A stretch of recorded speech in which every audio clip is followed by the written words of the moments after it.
ভূমিস্খলনত বন্ধ ২৭ নম্বৰ ৰাষ্ট্ৰীয় ঘাইপথ হোজাই জিলাৰ ৰাষ্ট্ৰীয় ঘাইপথত ভূমিস্খলনৰ ফলত লংকা লামডিং পথ বন্ধ হৈ পৰিছে। এই পথটোৰে বৰাক আৰু মিজোৰামলৈ যাব পাৰি আৰু সম্প্ৰতি ভূমিস্খলনৰ ফলত এই পথছোৱা বন্ধ হৈ পৰিছে।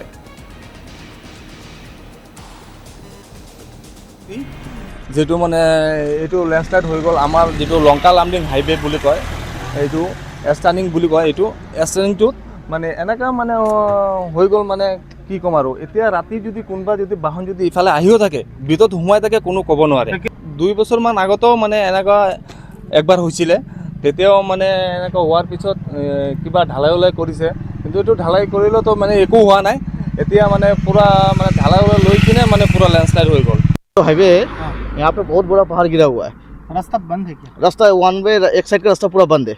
এটো এবাৰ বানাই এবাৰ পৰে বৰষুণ পৰিলে এটো হৈ থাকে এনেকা এটো তো ৰাতি হৈছে, ৰাতি বৰষুণৰ ফলত হৈছে বৰষুণৰ ফলত ৰাস্তা বন্ধ হৈ আছে, যাব কৰি আছে ক্লিয়াৰ।